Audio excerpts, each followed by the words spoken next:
ये सारी तितलियां और भंवरे ये कहां जा रही हैं?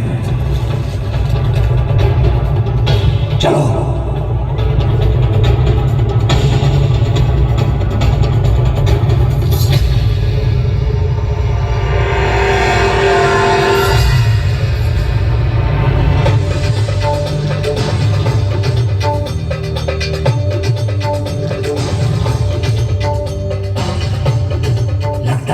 ये वही मनोहरी स्त्री है जिसके विषय में वो देव ऋषि नारद बोल रहा था।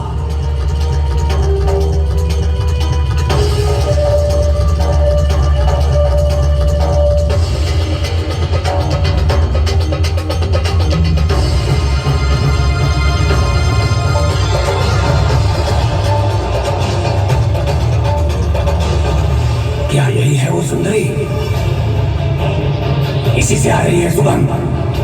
गौर वर्ण की त्वचा, इतने लंबे घने बाल, सचमुच पीछे से देखने पर भी इतने आकर्षण का आभास हो रहा है, तो सामने से कैसी दिखती होगी ये?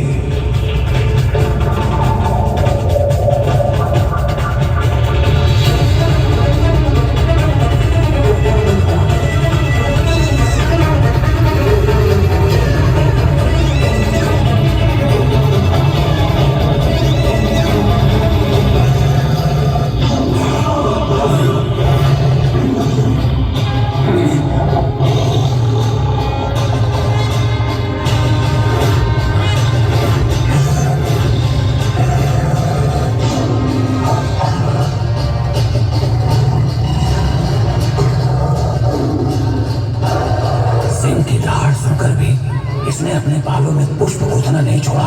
क्या इसे सिंह से भी भय नहीं है?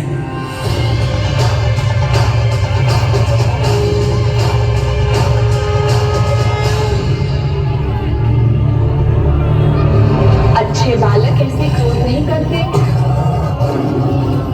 इस स्त्री ने तो इतने भयानक सिंह को भी पालतू बनाया हुआ है। कौन है आप सब? क्या चाहिए मुझसे? क्यों आए हैं यहाँ? आपको हमारे साथ चलना होगा। त्रिलोक विजयी, स्वर्ग के स्वामी, महाशक्तिशाली महाराज महिषासुर आपसे विवाह करना चाहते हैं।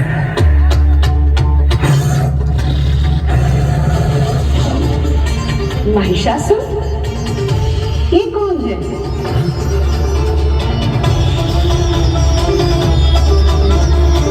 तुम पूरी तरह से अज्ञानी हो या किसी और संसार से आई हो कि तुम्हें असुरराज महिषासुर के बारे में भी नहीं पता।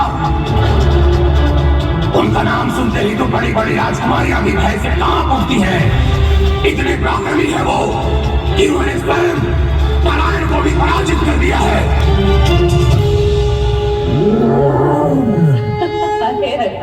बस बस बस, तुम्हारा ये व्यर्थ प्रलाप सुनकर तो मेरा सी भी उबासियां मार रहा। तो फिर ऐसे व्यक्ति में मुझे रुचि कैसे हो सकती है भला? जाओ कह दो अपने महाराज से कि मुझे उनसे विवाह स्वीकार नहीं। हमारे स्वामी का प्रस्ताव अस्वीकार करने का साहस भी कैसे किया तुमने? वापस लौट जाओ और कह दो अपने महाराज से यदि वो मुझसे विवाह करना चाहते हैं तो यहाँ पधारे और मुझसे युद्ध करें।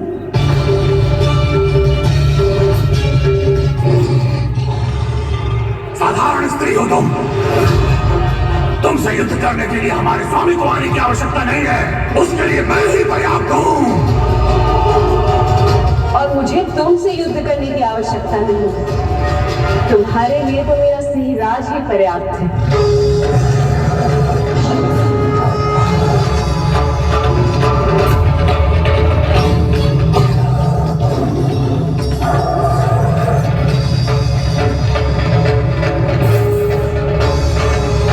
जाओ सिंहराज, जरा अच्छे से पाठ पढ़ो।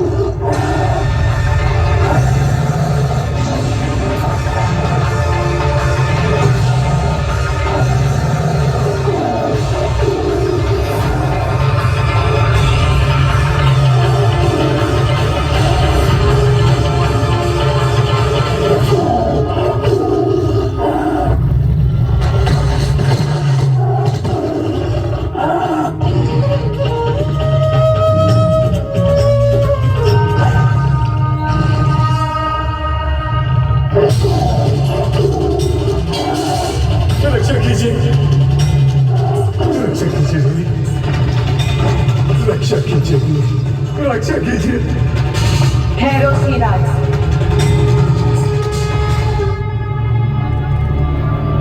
जाओ सैनिक, और ये संदेश पहुंचा दो अपने महाराज को कि यदि वो मुझसे विवाह करना चाहते हैं तो यहाँ आए और मुझसे युद्ध करें।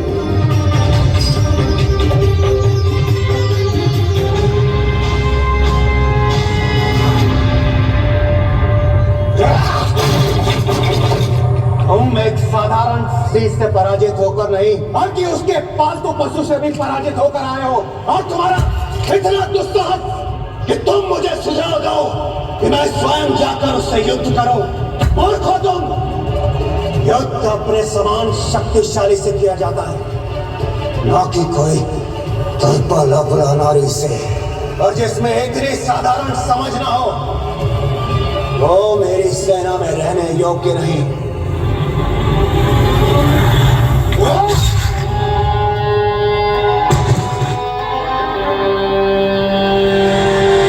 विंध्याचल के लिए कूच करने की तैयारी करो। अब तो उस स्त्री को मैं अपनी पत्नी बनाकर ही रहूंगा, प्रेम से नहीं तो बल से ही सही।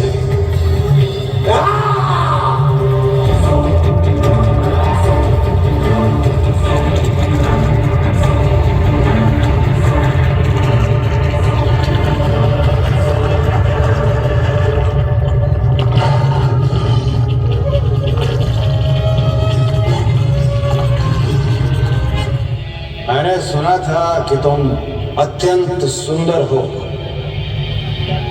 तुम्हारे केश मेघों की तरह घने, तुम्हारे नयन कमल के पुष्प की तरह,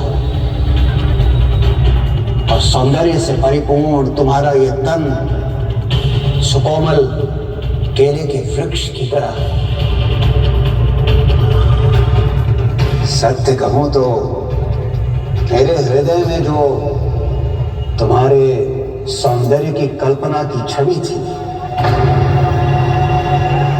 तुम्हारे वास्तविक रूप के समक्ष वो कुछ भी नहीं है, कुछ भी नहीं। मैं आया तो था तुम्हारा वध करने, किंतु यदि तुम चाहो तो मुझसे विवाह कर अपने प्राणों की रक्षा कर सकती हो। विधाता ने तुम्हें ऐसा अद्वितीय सौंदर्य रणभूमि में व्यर्थ करने के लिए नहीं दिया, बल्कि मेरे सिंहासन की शोभा बढ़ाने के लिए दिया है। यदि तुम्हारी यही इच्छा है तो फिर इतनी बातें क्यों कर रहे हो? मुझसे युद्ध करके मुझे पराजित क्यों नहीं करते? यदि मुझसे विवाह करना है तो मेरी शर्त का पालन तो करना ही होगा।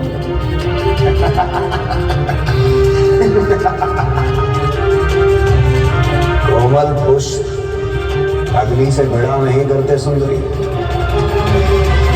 तुम्हें मेरी शक्ति का तनिक भी आभास नहीं है। समस्त देवता ही नहीं, तुम्हारे नारायण भी मुझे पराजित नहीं कर पाए। इतना शक्तिशाली हूं मैं, सर्वश्रेष्ठ महिषासुर।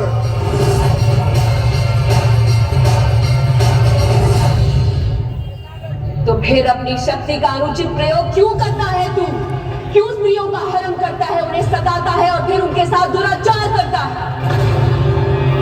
अरे मूर्ख, स्त्रियों का अपमान करते समय तुझे इतना भी स्मरण नहीं रहता कि तू खुद एक स्त्री से ही जन्मा हुआ है। हे अज्ञानी, जो मात्र भक्ति का अपमान करता है वो माता के हाथों ही मारा जाता है। तू भी मारा जाएगा। अपना नारे बंद कर, अपना अनर्गल प्रलाप। विजेता महिषासुर हूं मैं।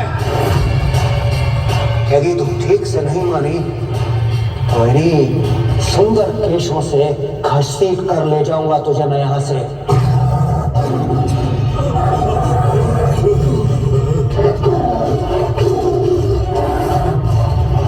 तू मुझे छू भी नहीं सकता मूर्ख।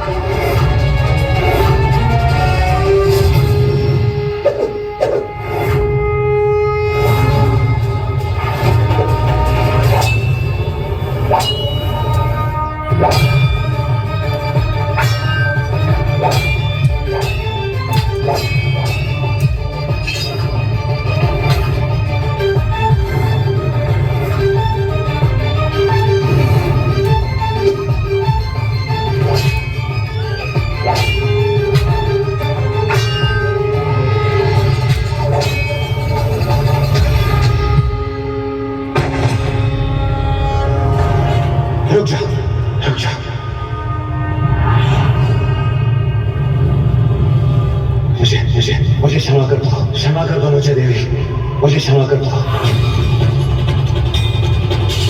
यदि इसी बुद्धि का उपयोग तूने समय पे किया होता तो आज तेरी ये दशा नहीं होती महिषासुर। परंतु अपने अभिमान के अंधकार में तू इतना चूर था कि तूने अपने गुरु का सुझाव भी नहीं माना था।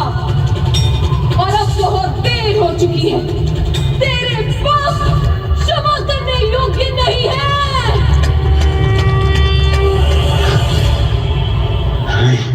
रुको।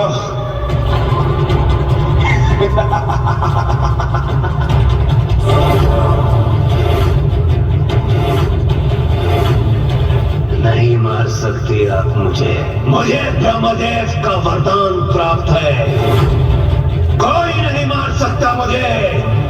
महिषासुर को कोई नहीं मार सकता। तूने अपनी मृत्यु स्वयं चुनी है दुष्ट। स्मरण कर, क्या कहा था तूने वरदान मांगते समय?